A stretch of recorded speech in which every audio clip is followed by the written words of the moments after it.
Sorry for the little break between videos. School started up again, so that sent me back a bit. But I'm back, better than ever, with another video on the Arkham series. Arkham Origins is looked at as the black sheep of the Arkham series, with the main reason being the change in developer to WB Montreal opposed to Rocksteady, who developed the previous two installments. The game sparks its fair share of controversy when mentioned, with some in the community not even counting it as one of the Arkham games, while others embrace it fully. The list of reasons some don't like it is pretty long, and I can sympathize with a few of the reasons, but some just seem to be negative for the sake of being negative. What I can say now, though, is that none of the reasons are real deal breakers if you're interested in trying the game out. The game does have its fair share of issues, and some of them do interrupt the flow of the game, but I don't believe the amount of hate this game received is warranted, and I'll try to explain why in this video. Origins introduces a few characters that haven't been featured in the series yet, but it also redefines other returning characters. I'll start with some returning characters. These characters include Batman, obviously, Alfred, who was featured more in this game than previously, Bane, Killer Croc, Penguin, Joker, and Commissioner Gordon. These are the ones who stick out to me as having prominent roles in the game. I'm sure I've forgotten a couple, but these are the most important to the story. Plenty of new villains are introduced, with such enemies as Black Mask, Electrocutioner, Deathstroke, Copperhead, Shiva, Deadshot, and Firefly. There are some other side enemies like Anarchy, Mad Hatter, Enigma, but they are mainly featured in side content, not prominent in the story. Neither Kevin Conroy or Mark Hamill return to fulfill their roles, which is a shame, but I personally didn't really mind, but I know some people do, and I can see how that is upsetting. Every character was changed a little bit, with especially huge changes with Bane and the Joker. It seems every character got tweaked a little bit aesthetically compared to previous titles. I actually kind of enjoy some of the changes they made to the characters, but I do find it a bit weird to change it up, let alone in the third game. Origins is a prequel set roughly 8 years before the events of Asylum, when Batman is only a few years into his role as a vigilante.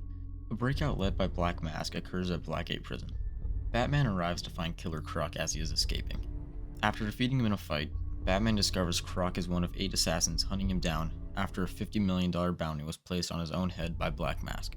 After leaving Blackgate, Batman tracks down the Penguin on an abandoned ship, hoping to learn Black Mask's true identity and whereabouts. While on the ship, Batman fights 2 other assassins, Deathstroke and Electrocutioner. Once they are defeated, Batman learns from the Penguin that Black Mask might have been murdered at an apartment building in Gotham. Batman arrives and after investigation discovers the victim is not Black Mask and that the murder involved someone named the Joker. Needing more info on the case, Batman travels to the GCPD, which at this point is filled with corrupt officers looking to get the $50 million bounty. While leaving with the needed information, Batman runs into the daughter of Jim Gordon, Barbara Gordon, who tells him to use the sewers for access to the department's database. While searching, Batman encounters members of Black Mask's gang planning bombs. After dealing with them, Batman uses the database to discover that Black Mask was kidnapped by Joker and is being held at Gotham Merchant Bank. Once Batman arrives, Black Mask removes his mask to reveal himself to be the Joker, and that he has been running his criminal empire for a few days at this point, so it was Joker all along who put the bounty on Batman. Batman chases Joker to Sionis Mill, a familiar location from Arkham City.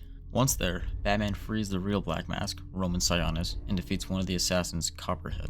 Joker is once again on the run, and Batman tracks him down to the disturbing sight of many lifeless bodies of staff and guests at the Gotham Royal Hotel. Joker and his new henchmen have planted bombs all over the building. Batman is nearly hit by a falling electrocutioner after he is pushed off one of the higher stories of the hotel. Batman takes his electric gloves, which are used for activating certain doors, puzzles, and attack combos throughout the rest of the game. Once Batman reaches the top of the building, he encounters Bane, who he is forced to fight. After hearing about this, Alfred calls in the police since he doesn't believe Batman can take him all by himself. Alfred ends up being right as Batman struggles to fight Bane. As GCPD helicopters surround the building, Bane takes his chance and hijacks one of the helicopters while shooting an RPG towards the building. Before he can escape, Batman shoots a GPS device onto him. The blast of the RPG shot knocks Joker all the way down the building, forcing Batman to dive and save his life. An imprisoned Joker speaks with a Dr. Harleen Quinzel, who he begins to sort of brainwash. Back at the Batcave, Alfred begs for Batman not to continue fighting these assassins as he's outmatched, but Batman is certain this is the only way Gotham will ever be safe. Batman tracks down Bane's hideout, where he discovers Bane knows his identity. But before Batman could return to the Batcave, Firefly takes Pioneer Bridge hostage while also planting 4 bombs he plans to use to destroy it. Jim Gordon is reluctant to work with Batman, so Batman takes care of all the bombs and henchmen on his own. After defusing all the bombs, Batman goes one-on-one with Firefly and eventually incapacitates him by using his glue grenades and grappling hook. He returns to the Batcave only to find it in ruins as well as an almost dead Alfred. Batman is able to revive a briefly dead Alfred using his newly acquired electric gloves. During all this, the Joker has taken over Blackgate while inciting a prison-wide riot. Batman and Gordon put aside their differences and realize they must work together to reclaim the prison. Batman finds the Joker sitting in an electric chair and gives him a choice to either kill Bane or let Bane's heartbeat charge up enough to kill him. Thinking outside the box, Batman uses the gloves to stop Bane's heart so Joker wouldn't die. Joker leaves to go detonate explosives scattered throughout Gotham. Batman revives Bane, who injects steroids into himself, turning him into an even larger beast. With some very convenient plot armor, Batman wins the fight and Bane suffers from amnesia, which makes him forget Batman's identity. Batman and Gordon track Joker down to the prison chapel. He is upset that he has been outsmarted. Joker attempts to get Batman to kill him, but Batman only knocks him out. Gordon realizes Batman can help the city and decides to not send any troops after him. For this section, keep in mind I play this on the hardest difficulty, so your experience may differ from mine. Just like the previous two entries, Origins sticks with the free flow system, which at this point is second nature for anyone who has played the other games. I go in depth on this system in my other Arkham videos, and the system in this game is very similar, so any praise or criticism given translates to Origins. But for some reason in Origins, I had many issues with misinputs. By misinput, I mean a situation where I press a button and nothing happens on screen. It is almost contained 100% within fights with large groups of enemies, which is a little upsetting because the combat system thrives when there are more enemies. With more enemies, you can rack up much higher multiplier scores.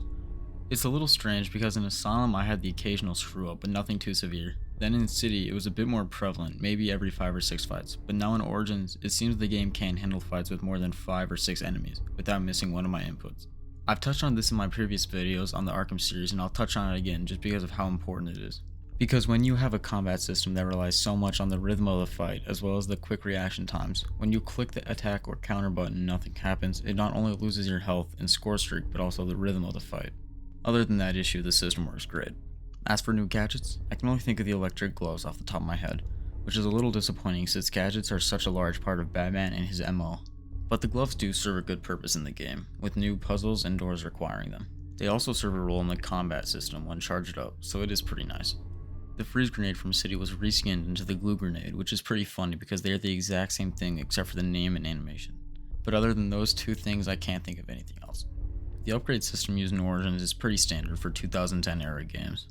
It has a few different sections to choose from while also providing different branches of upgrades in those sections. I don't really like the way upgrade systems are moving towards in today's games, as the upgrades are spread so thin into different branches that they don't feel like they do much when you do upgrade them. I would much prefer one section of upgrades that make a big impact on gameplay, rather than a ton of smaller ones, but hey, that's just me. For boss fights, keep in mind I'm only talking about main story bosses, so no Blackgate bosses or anything like that. Also, as I previously mentioned, I'm playing on the hardest difficulty, so your experiences may vary.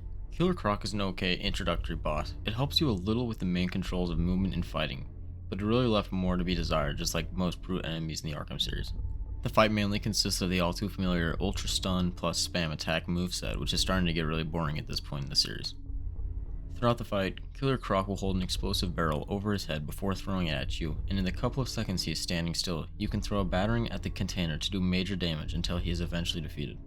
Next up is Electrocutioner, which is just a gimmick fight in which he goes down after a single punch. Deathstroke or Slade is up next, and an actually pretty good fight, probably one of the best in the game. The fight plays out as a much more tactical and timing oriented fight compared to others in this game. He will come at you with spam attacks, stun attacks, sword slashes, and other quick actions which require timed events to defend against. You will also be able to utilize the gas canisters located throughout the arena to attack Deathstroke with. After a couple of minutes of fighting, he will eventually go down. The next main fight you encounter is with Copperhead, which is actually a pretty underwhelming fight, which makes no sense story-wise. I would hardly call it a fight, but since it is a main assassin after you in the game, I will include it. Right as you locate Black Mask, Copperhead attacks and injects you with her poison in an attempt to claim the bounty on your head. The fight consists of tracking down Copperhead but fighting a few hordes of one-hit enemies along the way. Once you receive and inject the antidote you tell Alfred to send you, Copperhead goes down in a single hit.